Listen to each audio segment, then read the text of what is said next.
Bonjour à toutes, bonjour à tous, bienvenue sur ma chaîne Harmonise ta flamme. Et je suis en profonde gratitude aujourd'hui, d'une part de votre présence, mais parce que nous avons dépassé les 1000 abonnés sur cette chaîne. Et qu'en 6 mois, eh bien, je trouve ce chemin extraordinaire, ça me remplit de joie, je ne m'attendais pas du tout à ce que cette chaîne se développe de cette manière, et c'est grâce à vous, à votre bienveillance, à votre amour, à vos encouragements, à vos likes, à vos partages, à vos abonnements, puisque c'est tout ça qui contribue à diffuser cette chaîne au plus grand nombre. Alors du fond du cœur, j'ai envie de vous dire un grand merci. Aujourd'hui, j'ai envie de vous parler des énergies qu'on ressent depuis ce début du mois d'octobre et qui viennent nous challenger parce que jusqu'ici, jusqu'à il y a quelques mois, quand on travaillait sur un point, on travaillait par exemple une blessure en particulier, une situation en particulier. On faisait un peu les choses les unes après les autres, même si elles nous venaient en tête tout en même temps. Et depuis 2-3 mois déjà, on observe un petit peu comme une toile d'araignée, j'en avais parlé dans un précédent podcast, et bien que c'est un peu comme si tous les sujets venaient en même temps, mais parce qu'ils étaient tous connectés les uns entre les autres. Et avant, on n'était pas forcément capable de le percevoir parce que bien évidemment qu'il y a toujours eu des connexions entre ces différentes choses qui remontaient pour être vues, conscientisées et libérées. Mais aujourd'hui, en cette fin d'année 9, ça devient une évidence. Et depuis le début du mois d'octobre, on ressent à la fois une énergie de fin de cycle, de deuil, de laisser partir certaines situations, et tout en même temps, pas après, pas une fois que le deuil est passé, une énergie de nouveau, d'abondance, de renaissance, de légèreté. Et donc ça crée une sorte de fouillis au niveau des émotions, on va le dire comme ça, avec plein de choses qui arrivent en même temps. Du mélange de colère, de tristesse mélangée à de la joie, il y a de la fatigue mais en même temps il y a de l'énergie, on ne sait plus vraiment comment on s'appelle en fait. C'est d'ailleurs un petit peu le but des processus de mort et de renaissance. Et j'avais envie par rapport à ça de vous parler de comment accueillir ces émotions. Parce qu'on parle beaucoup sur nos chaînes Flammes Jumelles et notamment quand on est thérapeute, et bien de tous les outils qu'on va utiliser en séance pour aider les personnes à conscientiser ce qui est souffrant, ce qui est là et à le libérer. Donc vous entendrez énormément parler, alors dans mon cas, du travail sur les blessures de l'âme, de la PNL, de l'auto-hypnose, des constellations familiales, des sonothérapies énergétiques, du yoga du son. Ça, je vais vous en parler dans plusieurs vidéos ensuite, puisque c'est ce qui est en train d'émerger dans mes accompagnements, justement pour aller aider notamment les polarités yin à blessures de rejet dominante à reconnecter à leur corps et à leurs émotions. Mais ce n'est pas le sujet du podcast, je m'éloigne. Mais ce dont on oublie parfois de parler, et pourtant Dieu sait que c'est là que ce sont des passages difficiles mais ô combien nécessaires, c'est que parfois la plus grande guérison passe par accueillir des torrents de larmes. Alors, je vous en parle parce que j'y suis à nouveau passée il y a 2 jours, à la veille du portail du 10-10. On a ressenti une grande énergie de tristesse collective et j'ai entendu ça beaucoup dans toutes les personnes qui ressentent ces énergies. Et parfois dans ces moments-là, ce n'est plus le temps de la conscientisation, ce n'est plus le temps de prendre du recul parce que quand on est dans l'émotionnel, le cerveau limbique qui gère l'émotionnel, il n'est pas encore connecté au cortex. Ça se fait après, quand on a pu prendre un peu de recul. Quand on est dans l'émotion, on est dans l'émotion. C'est pour ça que quand on parle de communication non violente, les gens qui voudraient quand ils sont saisis par une émotion, quand quelqu'un leur dit quelque chose qui ne leur plaît pas, et notamment leur autre, pouvoir tout de suite réagir en communication non violente. Mais en fait, ce n'est pas possible, parce que quand le cerveau émotionnel est activé, il n'y a rien d'autre qui se passe. Et il faut prendre le temps d'accueillir ce qui est là avant d'avoir la possibilité de prendre du recul et là d'analyser par le cerveau et donc de pouvoir répondre d'une autre manière. Bref, ce que j'ai envie de vous dire ici, c'est que la meilleure option quand vous avez comme ça des périodes de fin de cycle, des clôtures, des personnes qui partent de votre vie, une séparation avec l'autre, un projet professionnel qui s'achève, un éloignement dans la famille, un deuil, un déménagement, quelle que soit la situation de fin, la tristesse fait partie intégrante du processus pour tourner la page. Quand on étudie le coaching, on parle de la courbe du deuil. Eh bien, la tristesse, c'est ce qu'il y a tout en bas de la courbe du deuil avant de pouvoir remonter. Et c'est une étape non négociable. Et quand on est dans cette tristesse, eh bien, sans chercher forcément à ce moment-là à aller creuser, chercher ce qui se passe avec un thérapeute parce qu'on n'est pas en état de le faire puisque c'est l'émotionnel qui prend, eh bien, la meilleure chose à faire, c'est de s'accueillir soi-même et de laisser passer le tsunami. Alors, c'est absolument pas agréable à faire, hein, on va pas se mentir. Quand il y a des torrents de larmes, moi la dernière fois, ça a encore duré 2 heures. On a toutes les situations qui nous ont fait du mal qui remontent et ça pleure, et ça pleure, et ça pleure. Alors, on n'a plus l'impression d'être submergé quand on a conscience que c'est une partie de nous qui pleure. Et c'est d'ailleurs une des clés pour mieux vivre ces passages, c'est-à-dire d'avoir bien conscience que ce n'est pas tout notre être entier qui est tristesse, qui est pleurs. C'est une partie de nous, bien souvent l'enfant intérieur, qui laisse remonter ses blessures et qui enfin peut pleurer tout ce qu'il n'a pas pleuré à l'époque, même si ce sont des situations actuelles ou des situations avec le jumeau ou la jumelle qui remontent, ça vient réveiller des situations antérieures qui n'avaient pas été traitées. Hein. C'est le but de toute façon de ce parcours et du miroir de l'autre, c'est que c'est un révélateur. Et donc, il est nécessaire de se laisser profondément traverser par cette tristesse. Parce que tant qu'on ne fait pas ça, qu'on la diffère, qu'on la refoule, eh bien elle reste à l'intérieur de nous et de toute façon elle reviendra à un autre moment.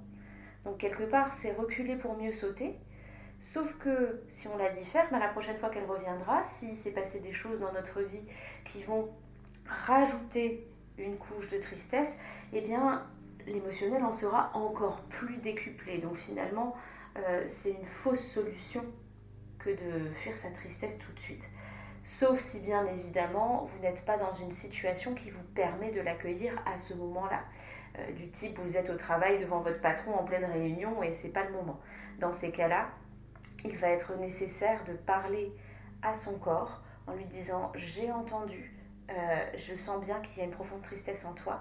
Par contre là je ne peux pas la laisser sortir, mais je te promets que je te réserve un moment dans 2 heures, dans une demi-heure, où tu vas pouvoir avoir l'espace de laisser sortir ça et de t'exprimer. Et donc ces phases de tristesse exprimée, de déferlement, presque de désespoir, sont profondément désagréables, mais ça fait partie du processus de mort et de renaissance. Et pourquoi c'est fondamental ? Parce que quand c'est fini, on a l'impression qu'on a lâché une peau et qu'on se réveille en étant quelqu'un d'autre. Et c'est là que la renaissance apparaît, puisque, eh bien, nous, libérés de tout cet impact émotionnel, d'une part, les situations qui ont déclenché ça ne nous déclenchent plus, et deuxièmement, eh bien, on retrouve de l'énergie pour autre chose, et cette tristesse qui est partie a fait un vide dans notre corps physique, mais dans notre corps émotionnel, dans tous nos corps éthériques. Et la nature ayant horreur du vide, eh bien, elle va pouvoir le remplir d'autres choses. Et cette autre chose qu'on cherche sur le parcours, eh bien, c'est de l'amour, c'est de la joie, c'est un nouveau projet. Et tant qu'il n'y a pas de la place qui a été faite pour ça, eh bien, ça ne peut pas apparaître. Donc c'est fondamental d'aller quelque part vider les fonds de tiroir pour que les tiroirs vides puissent être remplis de choses qui nous nourrissent, qui nous font du bien et qui sont beaucoup plus alignées avec nous.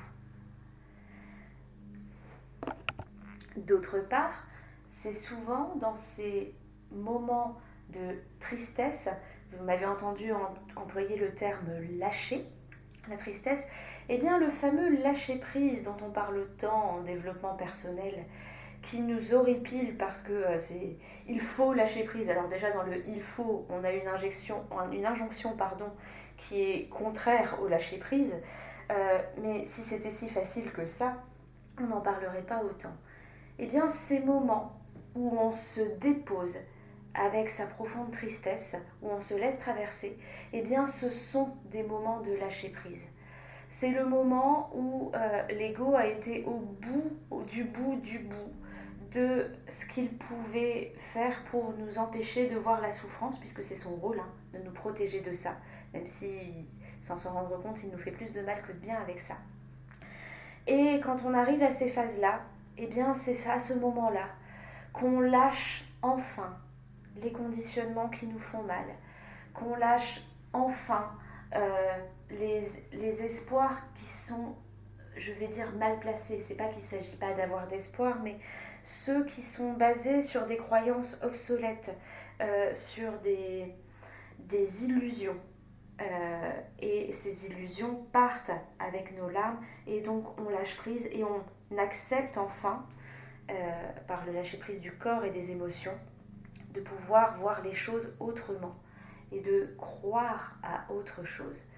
Donc ces moments, bien que désagréables, sont profondément salvateurs et font partie intégrante du parcours. Et c'est important d'en parler parce que même s'ils sont souffrants, même s'ils sont difficiles et même si ce n'est pas ce qu'on a envie d'entendre quand on est en chemin de guérison, eh bien ce sont des moments nécessaires et surtout, c'est hyper important de ne pas s'en vouloir, de traverser ces moments-là, que ce soit en début de parcours où il y en a beaucoup, ou même en fin de parcours on se dit encore, j'en suis encore là, je ne pensais pas que j'en avais encore autant à l'intérieur de moi. Et là je parle pour moi, c'est ce qui est sorti il y a 2 jours. Mais vous savez que le fonctionnement du nettoyage des souffrances est en couche d'oignon. Ça veut simplement dire qu'on a été voir une couche d'oignon en dessous, qu'on est de plus en plus au cœur de l'oignon. Ça ne veut pas dire du tout qu'on a régressé, au contraire. Mais ça veut dire qu'il y en avait encore. Et n'oublions pas également que, puisque nous sommes sur un lien énergétique, on canalise nos énergies, mais on canalise aussi les énergies de l'autre. Et pour certains, on est extrêmement conscient des énergies du collectif. Et je ne vous fais pas un dessin de ce qui se passe dans le monde dans cette fin d'année 9. Les énergies du collectif sont lourdes. Et donc, quand on pleure, et j'en parle là pour la tristesse, mais c'est pareil pour la colère, quand on crie, quand on lâche de la colère, souvent on ne le fait pas que pour nous. On le fait aussi pour l'autre qui travaille en vase communicant et bien des choses similaires à nous. Et on le fait pour le collectif qui a besoin d'exprimer tout ce désespoir, toute cette colère, toute cette ombre pour qu'elle soit vue. Et une fois qu'elle est vue, eh bien, elle peut être transmutée pour devenir de la lumière. Et donc, quand on a des phases comme ça, eh bien, quelque part, se souvenir qu'on contribue au nettoyage collectif de l'humanité et à rapporter plus de lumière. Alors, des fois, on ne va pas se mentir, on s'en passerait bien. On se dit, c'est bon, j'en ai déjà bien assez avec moi, si en plus je dois rajouter le collectif, ras-le-bol, on reste humain, bien sûr. Mais se souvenir de cette mission collective, c'est aussi à nouveau prendre un petit peu du recul avec ce qui nous arrive et nous connecter à plus grand que nous et donner un sens encore plus profond à ce qu'on vit, à ce qu'on traverse. Et puisque dans ce podcast, je vous parle de cycle de mort, mais aussi de renaissance, j'ai envie de vous parler de ce stage que j'organise les 15 et 16 novembre dans le nord de la France, en présentiel, en collectif, qui s'appelle Vibrer sa flamme intérieure. Et le but de ce stage, eh bien, c'est justement d'aller connecter ou reconnecter à votre âme, à votre vous authentique, profond, celui qui est nettoyé de ces couches de souffrance qu'on finit d'évacuer en ce moment et qui va pouvoir vibrer l'amour, créer tout ce qu'il a envie de créer dans la matière, que ce soit sur le plan relationnel, professionnel, amical, amoureux, familial. Et dans ce stage, eh bien, nous allons connecter à cet être profond en l'aidant à se libérer des derniers freins qui vous empêchent d'aller voir tout cet amour qu'il y a en vous. Ça parlera de transgénérationnel, de constellation familiale, de constellation du cœur. Il y aura du soin sonore et énergétique pour finir de nettoyer les corps éthériques et d'engrammer de nouvelles belles énergies.